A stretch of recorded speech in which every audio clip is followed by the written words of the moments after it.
আজকের এই সাপ্তাহিক খুশির দিনে তার ঘর মসজিদে এসে বসে তার নাজিলকৃত কোরআন এবং হাদিসের কথা শ্রবণ করার তৌফিক দিয়েছেন। আমরা সকলেই শুকরিয়া জ্ঞাপন করি। আমরা সকলেই বলি আলহামদুলিল্লাহ। অতঃপর সংক্ষেপে দুরূদ পাঠ করি। বিশ্বজাহানের নেতা বিশ্বনবী, আমাদের নবী মুহাম্মদ রাসূলুল্লাহ সাল্লাল্লাহু আলাইহি ওয়াসাল্লাম। সম্মানিত উপস্থিতি, আজকের আলোচনা আমি দুইটি দিক থেকে আলোচনা করব। তার প্রথম একটি আলোচনা হবে গত জুমায় রেখে যাওয়া ফরজ সালাতের শেষ অংশ, এবং এই আলোচনার সাথে আরেকটু কিছু আলোচনা করব যারা মানুষের উপর অত্যাচার জুলুম করে, বিচারের মাঠে এদের ভয়াবহতা। এই কয়েকটি কথা যদি বলার আল্লাহ সুযোগ করে দেয়, আপনাদের সামনে হাদিস এবং কোরআন থেকে আলোচনা রাখার চেষ্টা করব ইনশাআল্লাহুল আজিজ। সম্মানিত উপস্থিতি, আল্লাহ সুবহানাহু ওয়া তাআলা বলেন যে আমাদেরকে ওয়াস্তানিউ বিসসবরি ওয়াসসালাত, ধৈর্য এবং সলাতের মাধ্যমে আল্লাহ তাআলার কাছে ক্ষমা প্রার্থনা চাইতে হবে। সলাতের মাধ্যমেই আল্লাহর কাছে চাইতে হবে, ধৈর্য ধারণ করেই আল্লাহর কাছে চাইতে হবে। আল্লাহর কাছে বলবেন, আল্লাহ আপনাকে দিবে, এ কথা ঠিক, কিন্তু একটু ধৈর্য ধারণ করতে হবে। আল্লাহ আপনাকে তৎক্ষণাৎ কোনো জিনিস প্রদান করে থাকেন না। আল্লাহ তাআলা নিজেই বলেছেন, তোমরা ধৈর্য এবং সলাতের মাধ্যমেই আমার কাছে চাও। যদি আমার কাছে কিছু চেয়ে থাকো তাহলে আমি তোমাদেরকে ধৈর্যর মাধ্যমে সেটা আমি দিয়ে দিব। সেটা তৎক্ষণাৎ আমি দিব না, তোমরা ধৈর্য ধারণ করো, তোমাদেরকে ধৈর্য ধারণ করতে হবে, তবে আমি তোমাদেরকে দিব, এ কথা আল্লাহ তাআলা বলেন। আমি গত জুমাতে বলেছিলাম যে যারা 5 ওয়াক্ত সালাত আদায় করে তাদের জন্য বিনিময়ে জান্নাত, যে কথা রাসূল সাল্লাল্লাহু আলাইহি ওয়াসাল্লাম বলেছেন। রাসূল সাল্লাল্লাহু আলাইহি ওয়াসাল্লাম বলেছেন, সাল্লু খামসাকুম, পৃথিবীর মানুষ তোমরা 5 ওয়াক্ত সালাত আদায় করো, ওয়া শাহরা শাহরাকুম, তোমরা রমাজান মাসের সিয়াম পালন করো, ওয়া উদ্দু জাকাতা আমওয়ালিকুম, তোমাদের অর্থ সম্পদ যেটা রয়েছে সেটার জাকাত প্রদান করো, আতি ওজা আমরাকুম, তোমাদের উপর যারা দায়িত্বশীল রয়েছে তাদের কথাকে তোমরা মেনে চলো। এই কিছু কাজ যদি তোমরা একটু করতে পারো, তাদখুলুল জান্নাত রাব্বাকুম, তাহলে তোমাদের প্রতিপালক যে তোমাদের জন্য জান্নাতকে তৈরি করেছে সেই জান্নাতে তোমাদেরকে প্রবেশ করিয়ে দিবেন। তাহলে আমাদেরকে 5 ওয়াক্ত সালাত আদায় করতে হবে। রাসূল সাল্লাল্লাহু আলাইহি ওয়াসাল্লাম বলেছেন, বিনিময়ে কি? বিনিময় হচ্ছে জান্নাত।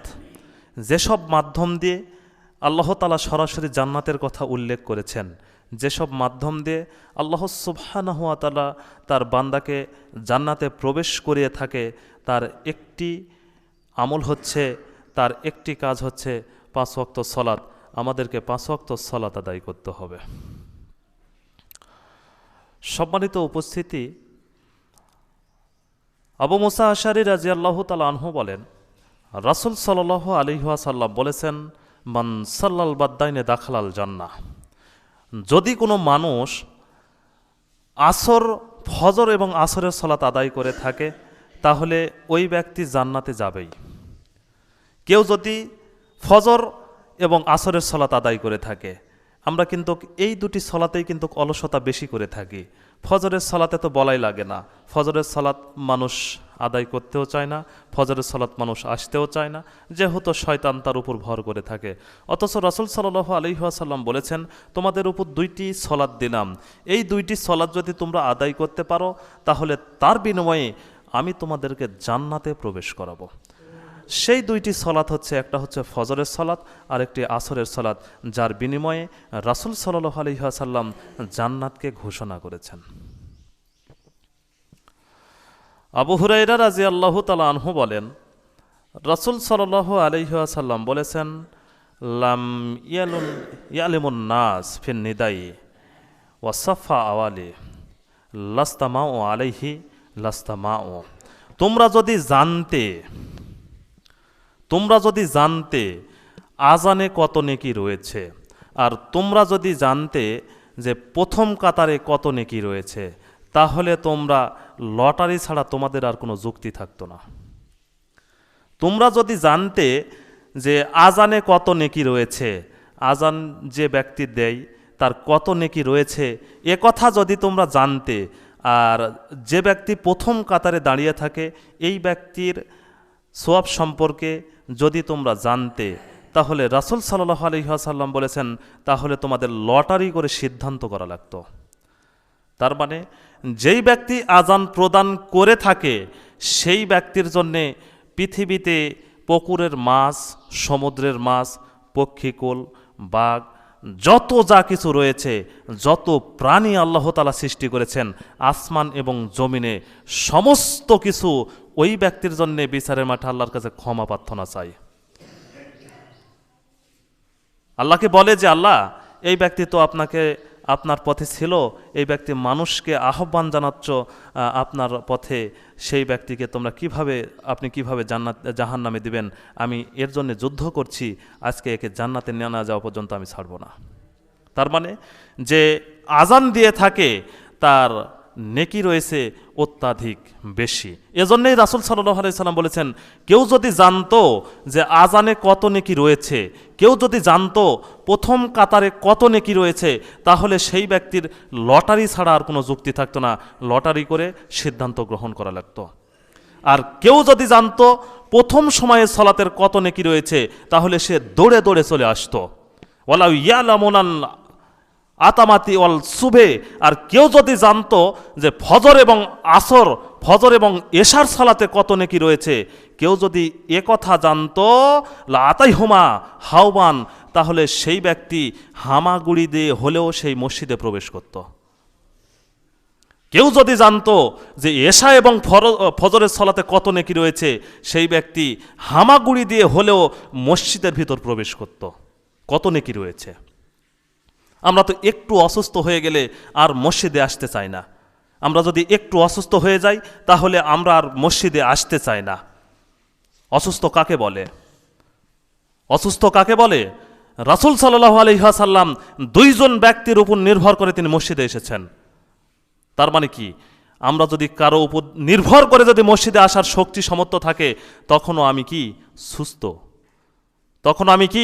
সুস্থ, তখন আমার মসজিদে এসে সালাত আদায় করতে হবে। আর আপনার একটু অসুখ হলে, একটু রোগ হয়ে গেলে আপনি অনেক কিছু হয়ে যান, ক্লান্ত হয়ে যান। অথচ রাসূল সাল্লাল্লাহু আলাইহি সাল্লাম বলেছে, কেউ যদি এশা এবং ফজরের সালাতের নেকি কত এটা যদি জানতো, তাহলে হামাগুড়ি দিয়ে হলেও সে মসজিদের ভিতর প্রবেশ করত। আবু হুরায়রা রাদিয়াল্লাহু তাআলা আনহু বলেন, রাসূল সাল্লাল্লাহু আলাইহি ওয়াসাল্লাম বলেছেন, মান সাল্লা আলাল মুনাফিক। তোমাদের মধ্যে মুনাফিক ব্যক্তিকে, তোমরা যদি মুনাফিক ব্যক্তিকে দেখতে চাও, তোমাদের ভিতরের কোনো মুনাফিক ব্যক্তিকে যদি তোমরা দেখতে চাও, তাহলে ওই যে তাকিয়ে দেখো, যেই ব্যক্তি এশা এবং ফজরের সালাতে আনগ্রহী হয়ে যায়, সে আসতে চায় না, সে হচ্ছে সবচেয়ে বড় মুনাফিক। তাহলে মুনাফিক আপনি কোথায় খুঁজতে যাবেন? মিনাল ফাজর ওয়াল ইশা, যে ব্যক্তি ফজর এবং ইশারের সালাতে উপস্থিত হতে পারে না, সেই হচ্ছে মুনাফিক। মুনাফিক আপনি কোথায় খুঁজতে যাবেন? আর রাসূল সাল্লাল্লাহু আলাইহি ওয়াসাল্লাম বলেছেন, কেউ যদি 5 ওয়াক্ত সালাত আদায় না করে তাহলে সে কাফের হয়ে যাবে। কি হয়ে যাবে? কাফের হয়ে যাবে। পৃথিবীর এমন কোনো কিছু নেই যে পান করলে বলেছে রাসূল সাল্লাল্লাহু আলাইহি ওয়াসাল্লাম সে কাফের হয়ে যাবে, এ কথা আল্লাহ রাসূল বলে নাই। কেউ যদি নেশাদার দ্রব্য পান করে বলে নাই যে সে কাফের হয়ে যাবে। কেউ যদি জেনা করে আল্লাহ রাসূল বলে নাই যে সে কাফের হয়ে যাবে। কেউ যদি মানুষের উপর অত্যাচার নির্যাতন করে থাকে, জমি আত্মসাদও যদি করে থাকে, তারপরেও আল্লাহ রাসূল বলে নাই সে কাফের হয়ে গেছে। কিন্তু কেউ যদি 1 ওয়াক্ত সালাত ছেড়ে দেয় সে ব্যক্তি কি হয়ে গেছে? কাফের হয়ে গেছে। আমি আপনাকে এই নেশাদার দ্রব্য, জেনা এগুলো আমি করতে বলি না, এগুলো মহাপাপ। উল্টা বুঝেন না আবার, এগুলো কি? এগুলো মহাপাপ। কিন্তু রাসূল সাল্লাল্লাহু আলাইহি ওয়াসাল্লাম বলেছেন কেউ যদি 1 ওয়াক্ত সালাত ছেড়ে দিয়ে থাকে তাহলে সে সরাসরি কাফের হয়ে গেছে।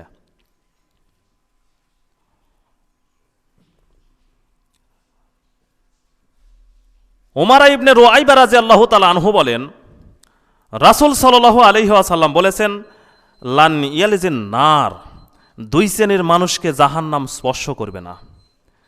2 শ্রেণীর মানুষকে জাহান্নাম স্পর্শ করবে না। 1, কেউ যদি ফজরের সালাত, কেউ যদি আসরের সালাত এবং এশার সালাতে যদি উপস্থিত হয়ে থাকে, এই 2 ব্যক্তিকে কখনো জাহান্নামের আগুন স্পর্শ করতে পারবে না। কিন্তু আমরা তো আসরের সালাতেই তো অনেক কাজে লিপ্ত হয়ে থাকি। কেউ বিলে মাঠে কাজ করলে আমরা আর আসরের সালাতে আসতে পারি না। কেউ খেলাধুলায় মত্ত থাকলে আমরা আর আসরের সালাতে আসতে পারি না। আমাদের অবহেলা হয়ে যায় আসরের সালাতে, এশার সালাতে আমাদের সার্বিক অলসতা চলে আসে। আল্লাহর নবী বলেছেন এই 2 শ্রেণীর মানুষকে কখনো জাহান্নামের আগুন স্পর্শ করতে পারবে না, কখনো ধরতেই পারবে না। তাহলে আমি আপনাদেরকে অনুরোধ করে যাচ্ছি এই 2টি সালাতে, 2টি কেন 5 ওয়াক্ত সালাতেই আপনাদেরকে আমি অনুরোধ করছি, আপনাদের পৃথিবীতে বেঁচে থাকতেই পাপ ক্ষমা চাওয়ার বড় মাধ্যম হচ্ছে সালাত। আল্লাহর কাছে এই সালাতের মাধ্যমে যেন আমরা আল্লাহ তাআলার কাছে ক্ষমা চাইতে পারি। সকলে বলে আল্লাহুম্মা আমিন। আল্লাহ আমাদেরকে সেই শক্তি তৌফিক দিক। সম্মানিত উপস্থিতি, সালাত আমাদেরকে আদায় করতেই হবে, যার মাধ্যমে আমাদেরকে ক্ষমা চেয়ে নিতে হবে। একদা ইব্রাহিম আদহাম রাদিয়াল্লাহু তাআলা আনহুর কাছে এক ব্যক্তি এসে বলছে, আল্লাহ আপনি বলুন তো, আমি তো সব সময় পাপের ভিতর লিপ্ত থাকি। এই লোক বলতেছে ইব্রাহিম আদহামকে যে আমি সব সময় পাপের ভিতর লিপ্ত থাকি, আমি এই পাপ থেকে বাঁচবো কিভাবে, এই পাপ থেকে বাঁচার উপায় কি? ইব্রাহিম আদহাম বলছে যে তুমি যদি 5টি প্রশ্নের উত্তর দিতে পারো তাহলে তুমি পাপ থেকে বাঁচতে পারবে। তুমি যদি 5টি প্রশ্নের উত্তর দিতে পারো তাহলে তুমি পাপ থেকে বাঁচতে পারবে। তখন ইব্রাহিম আদহাম প্রথম প্রশ্ন করছে, এই শোনো, তুমি যদি গুনাহ করেই থাকো তাহলে আল্লাহ তাআলা তোমাকে যে রিজিক দেয় এই রিজিক তুমি খাবে না। তখন লোকটি বলছে, কেন? আমি যদি আল্লাহর রিজিক যদি আমি না খাই আমি খাবো কি? পৃথিবীতে যাবতীয় যা যা রয়েছে সব কিছুই তো আল্লাহর রিজিক, আমি খাবো না কেন? তখন ইব্রাহিম আদহাম বলছে, তুমি আল্লাহর দুনিয়ায় বসবাস করবে, আল্লাহর রিজিক ভক্ষণ করবে, আর তুমি আল্লাহর সাথে নাফরমানি করবে, তোমার কি একটু লজ্জাবোধ হয় না? তিনি 2 নম্বরে প্রশ্ন করলে, তুমি যদি পাপ করেই থাকো তাহলে আল্লাহর দেওয়া জায়গায় তুমি বসবাস করবে না। তখন বলছে, এটা তো প্রথমটার চাইতে আরও কঠিন। আমি আল্লাহর দেওয়া জায়গায় যদি না থাকি আমি থাকবো কোথায়? পৃথিবীর সমস্ত জায়গায় তো আল্লাহ তাআলার, তাহলে আমি থাকবো কোথায়? তখন ইব্রাহিম আদহাম বলছে যে তুমি আল্লাহর দেওয়া জমিনে বসবাস করবে, আল্লাহর দেওয়া জমিনে থাকবে, আর তার জমিনেই তুমি পাপ করবে, তোমার কি একটু লজ্জাবোধ হয় না? লোকটিকে 3য় প্রশ্ন যখন করা হলো, তুমি যখন পাপ করেই যাবে তখন আল্লাহকে যেন আর দেখিয়ে তুমি পাপ করো না। তখন লোকটি বলছে, কেন? এটা তো প্রথম 2টা চাইতে আরও কঠিন, কারণ আমি পাপ করব আল্লাহ দেখবে না এমন তো কোনো জায়গা নেই। আমি যেখানেই থাকি না কেন আল্লাহ তাআলা আমাকে দেখতে পাবে আমি যদি পাপ করে থাকি। তখন ইব্রাহিম আদহাম খেপে গেল, আরে মোনাফেক, তুমি বলো কি? তুমি আল্লাহর জমিনে বসবাস করো, আল্লাহর রিজিক ভক্ষণ করো, আল্লাহর দেওয়া জমিনে তুমি বসবাস করো, আর তুমি তাকে দেখিয়ে এই পাপ করবে, তোমার কি একটু লজ্জাবোধ হয় না? লোকটিকে 4র্থ প্রশ্ন করলো যে তুমি যখন পাপ করেই যাবে, তোমার কাছে যখন মালাকুল মউত আসবে তখন তুমি মালাকুল মউতকে বলো, মালাকুল মউত আমাকে একটু সময় দাও, আমি একটু আল্লাহর কাছে ক্ষমা প্রার্থনা করে নিই। তখন লোকটি বলল যে না, এই সুযোগ তো আমাকে দেওয়া হবে না। তখন বলল, তুমি যদি মালাকুল মউতকে যদি একটু ধৈর্য ধারণ করতে নাই পারো, একটু যদি রুখতেই না পারো, তাহলে তুমি কেমন সতর্ক নিয়ে থাকলে, তুমি কেমন প্রস্তুতি নিয়ে থাকলে? কাজেই তুমি পৃথিবীতেই সুন্দর সতর্ক হয়েই আমল করো পৃথিবী থেকে যাওয়ার আগেই। লোকটিকে 5ম প্রশ্ন যখন করা হলো যে শোনো, তুমি যেহেতু পাপ করেই যাবে, আল্লাহ তাআলা তোমাকে যখন জাহান্নামে দিবে তখন তুমি জাহান্নামে না যেয়ে জান্নাতে যেও। তখন লোকটি বলছে, এই ক্ষমতা তো আমার নেই, আল্লাহ তাআলা আমাকে জাহান্নামে দিবে আর আমি জান্নাতে যাব, এই ক্ষমতা তো আল্লাহ তাআলা আমাকে দেয় নাই। তখন বলছে, তোমাকে যদি এই ক্ষমতাই যদি না দেয় তাহলে তুমি পাপ করো কেন? ইব্রাহিম আদহাম তার দিকে তাকিয়ে দেখছে ওই ব্যক্তি কেঁদে ভরছে, ওই লোকটি ঝরঝর ঝরঝর করে পানি পড়তেছে চোখ দিয়ে। তখন ইব্রাহিম আদহাম বলছে, তুমি কি আমার কথাই কিছু বুঝতে পারলে? তখন লোকটি বলছে, জি আমি বুঝতে পারছি। কি বুঝলে? ওটাই বুঝতে পেরেছি যে আল্লাহর পৃথিবীতে আমি যতদিন থাকবো ততদিন পর্যন্ত আমার পাপ করার কোনো অনুমতি নেই। লোকজন তার পথ থেকে বলছে, আমি এই লোককে মৃত্যু পর্যন্ত আর কোনোদিন পাপ কাজ করতে দেখি নাই। এরাই ছিল সালাফ, এরাই ছিল মুত্তাকি, এরাই ছিল মুমিন।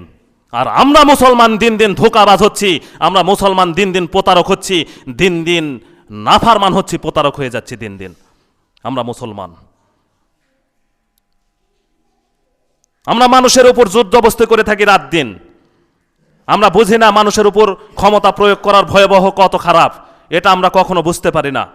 আবু মুসা আশআরী রাদিয়াল্লাহু তাআলা আনহু বলেছেন, রাসূল সাল্লাল্লাহু আলাইহি ওয়াসাল্লাম বলেছেন, ইন্নাল্লাহা লা ইয়ামলুল যালিমিন, নিশ্চয় যারা জালেম, যারা অত্যাচার করে থাকে, মানুষের উপর নির্যাতন করে থাকে, আল্লাহ তাআলা তাদেরকে সময় দিয়ে থাকেন।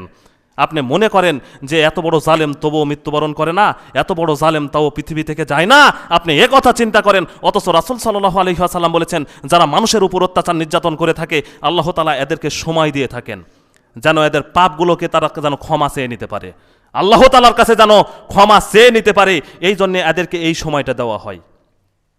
তারপরে রাসূল সাল্লাল্লাহু আলাইহি সাল্লাম বলেছেন, এর পরে যখন ওই জালেম ব্যক্তিকে ধরা হয়, ওই জালেম ব্যক্তি আর কখনো মুক্তি পায় না।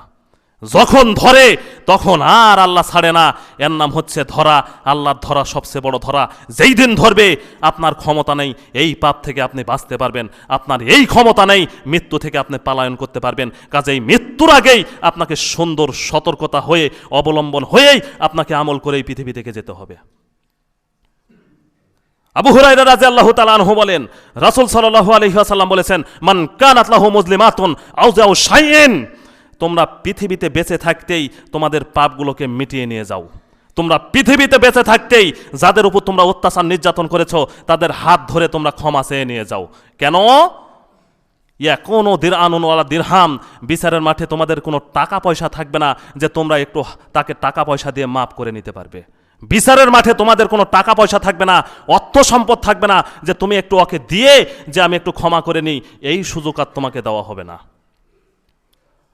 রাসূল সাল্লাল্লাহু আলাইহি ওয়াসাল্লাম বলেছেন, বিচারের মাঠে যখন তারা দাঁড়িয়ে যাবে যার উপর আপনারা অত্যাচার করেছেন। আবু হুরায়রা রাদিয়াল্লাহু তাআলা আনহু বলেন, রাসূল সাল্লাল্লাহু আলাইহি ওয়াসাল্লাম বলেছেন, আতাদরুনা মিল মুফলিস, সঙ্গী সাথী তোমরা কি বলতে পারো আমার উম্মতের মধ্যে সবচেয়ে নিঃস্ব ব্যক্তিকে? তোমরা কি বলতে পারো আমার উম্মতের মধ্যে সবচেয়ে নিঃস্ব ব্যক্তিকে? এ কথা তোমরা বলতে পারো? তখন সঙ্গী সাথী বলছে, তাদরুনা দিরহামাওয়ালা মাতা, যার টাকা পয়সা নেই, যার অর্থ সম্পদ নেই, সেই হচ্ছে নিঃস্ব।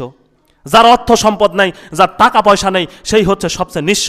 রাসূল সাল্লাল্লাহু আলাইহি সাল্লাম বলেছেন, ইন্নাল মুফলিসুনা মিন উম্মতি, শোনো আমার উম্মতের মধ্যে সবচেয়ে নিঃস্ব ব্যক্তি ওই ইয়াউমাল কিয়ামা ওয়া সিয়াম ওয়া সালাত ওয়া যাকাত, বিচারের মাঠে উপস্থিত হবে সালাত নিয়ে, বিচারের মাঠে উপস্থিত হবে সিয়াম নিয়ে, বিচারের মাঠে উপস্থিত হবে দান নিয়ে, বিচারের মাঠে উপস্থিত হবে সদকা নিয়ে, যত নেকি রয়েছে সব নেকি নিয়ে বিচারের মাঠে উপস্থিত হয়ে যাবে।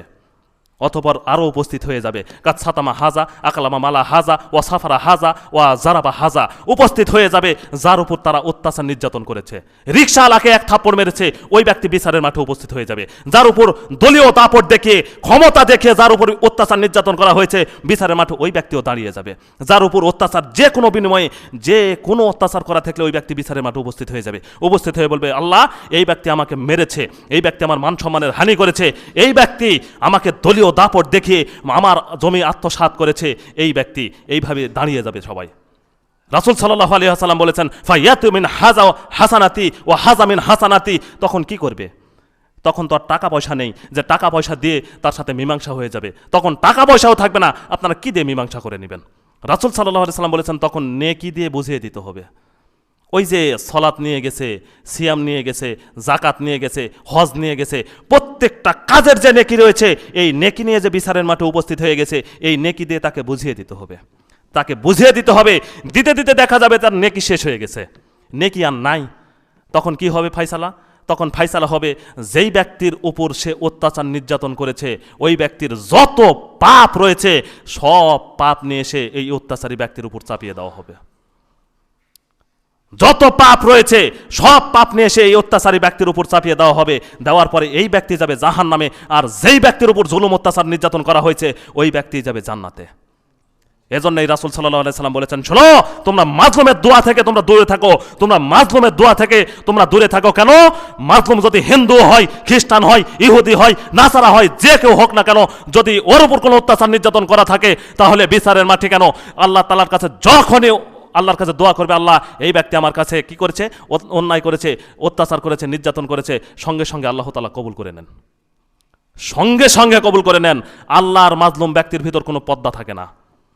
যদি কোনো ব্যক্তির উপর কেউ নির্যাতন করে থাকে, ওই ব্যক্তি যদি আল্লাহকে বলে, আল্লাহ এই ব্যক্তি আমার উপর নির্যাতন করেছে, অত্যাচার করেছে, আমাকে দলীয় দাপট দেখিয়ে অত্যাচার নির্যাতন করে আমার জমি আত্মসাৎ করে খেয়ে ফেলেছে, তখন ওই ব্যক্তি যদি আল্লাহর কাছে দোয়া করে, আল্লাহর ওর ব্যক্তির মাঝে কোনো পর্দা থাকে না, আল্লাহ সঙ্গে সঙ্গে তার কথাকে কবুল করে নেয়। এজন্যই বলেছে তোমরা মাজলুমের দোয়াকে ভয় করো, মাজলুমের দোয়াকে ভয় করো, অত্যাচারী ব্যক্তিকে ওর দোয়া আল্লাহ তাআলার কাছে কবুল হয়ে যায়।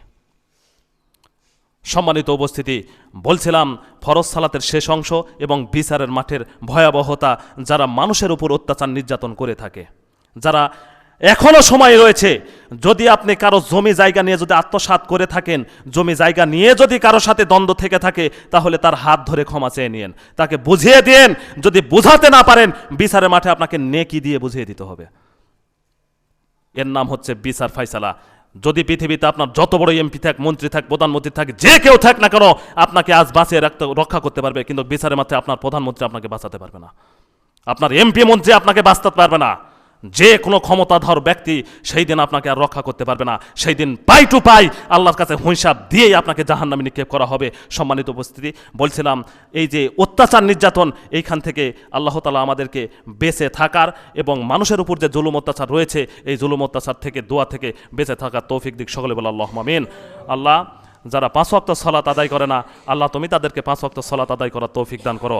আল্লাহ, যারা পৃথিবীতে অত্যাচারিত ব্যক্তি রয়েছে, আল্লাহ তুমি তাদেরকে রহম করো। আল্লাহ, যারা এখন পর্যন্ত 5 ওয়াক্ত সালাতে অমনোযোগী, এখনো মনে করে যে সালাত আদায় করা লাগবে না, আল্লাহ তুমি তাদেরকে সঠিক বুঝ দিয়ে 5 ওয়াক্ত সালাত আদায় করার তৌফিক দান করো। এই দোয়া আল্লাহ তোমার কাছে রেখে আজকের জুমার খুতবা এখানে শেষ করছি। সাল্লাল্লাহু আলাইহি ওয়াসাল্লাম। আসসালামু আলাইকুম ওয়া রাহমাতুল্লাহ।